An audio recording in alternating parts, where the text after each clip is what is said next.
Viewers, இந்த வீடியோவில் பார்க்க போகிறது என்ன, சந்திரகுப்த மௌரியர் கதை. போன எபிசோட்ல பத்மானந்தன் நிபந்தனைப்படி நான் செல்வத்தை கொடுக்குறேன்னு சொல்லியிருந்தான். அந்த வாக்கை மீறி கடைசி செல்வத்தை கொடுக்க முடியாதுன்னு சொன்ன உடனே வாக்கை மீறினவங்கிட்ட இருந்து செல்வம் வாங்கினா அதுக்கு மதிப்பு இல்லை அப்படின்னு சொல்லிட்டு சந்திரகுப்தர் போனதோட பார்த்துருந்தோம். இந்த எபிசோட்ல அதுக்கப்புறம் என்ன நடந்தது பார்ப்போம். அதுக்கப்புறம் சாணக்கியர் பத்மானந்தனை பார்க்க முடியாம இருந்தது. அவரோட அனுமதி இல்லாம சாணக்கியர் பத்மானந்தோட தர்பாருக்கு போய் அவரை பார்க்க போறாரு. தர்பாருக்கு போய் அயல்நாட்டுவங்க பாரத நாட்டுகிட்ட நெருங்கிட்டு இருக்காங்க, பாரத நாட்டுக்கு நல்லது இல்லை அப்படின்னு சொல்ல வர்றாரு.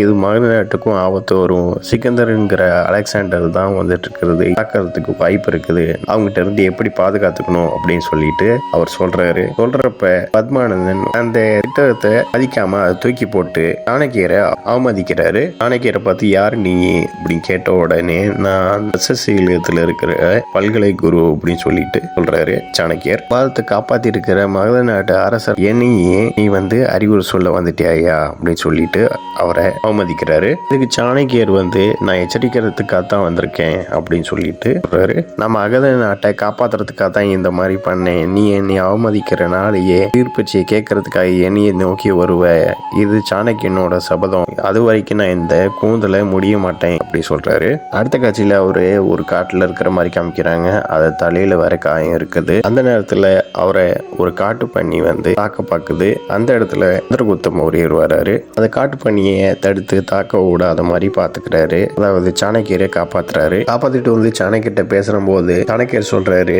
அது தாக்கி இருந்தா நீ என்ன ஆயிருப்ப அப்படின்னு சொன்ன உடனே இல்லாட்டி உங்களை தாக்கி இருக்கும் அப்படிங்கிறாரு சந்திரகுப்தர். அதுக்கப்புறம் அவரோட சாப்பாடு எடுத்து கொடுக்குறாரு. கொடுத்து வாங்க நம்ம 2 பேருமே சாப்பிடலாம் அப்படிங்கிறாரு. இல்ல இந்த ஒரு சாப்பாடு ஒருத்தரோட பசியை மட்டும்தான் ஆத்த முடியும் அப்படின்னு சொன்னோடனே பேருமே கொஞ்சம் பசி ஆறலாம் அப்படின்னு சந்திரகுப்தர் சொல்றாரு. சந்திரகுப்தர் இப்படி சொன்ன உடனே சாணக்கியர் ஒன்னுட்ட ஒரு அரசரோட குணம் இருக்கு அப்படின்னு சொன்ன உடனே சந்திரகுப்தர் நான் அரசன் இல்ல அப்படின்னு சொல்லிட்டு அந்த இடத்த விட்டு போறாரு. அடுத்த காட்சியில அவங்க வளர்ப்பாப்பாவா இருக்கிறவர்கிட்ட நான் செல்வம் கொண்டு வரேன்னு சொல்லிட்டு போனார்ல, அவரை பார்த்த உடனே எங்க செல்வம், எங்க அந்த தங்க நாணயம் அப்படின்னு சொல்லிட்டு சந்திரகுப்த மௌரியரை அடிக்கிறாரு. சாணக்கியர் சந்திரகுப்தருக்கு நிர்ணயிக்கிற விலை என்ன அப்படின்னு சொல்லிட்டு சாணக்கியர் கேட்ட உடனே 14 பொற்காசுகள் அப்படின்னு சொல்றாரு. நான் 30 பொற்காசு கொடுக்குறேன் அப்படின்னு சொல்றாரு. ஆமா நீங்க யாரு அப்படின்னு சொல்லிட்டு கேட்ட உடனே நான் ஒரு ஆச்சாரியா, உன்னை பொறுத்தவரை நான் ஒரு வியாபாரி, உன் புத்திரனை நான் வாங்க வந்திருக்கேன் அப்படிங்கிறாரு. ஆனா எனக்கு நிறைய பொற்காசுகள் வேணும் அப்படிங்கிறாரு.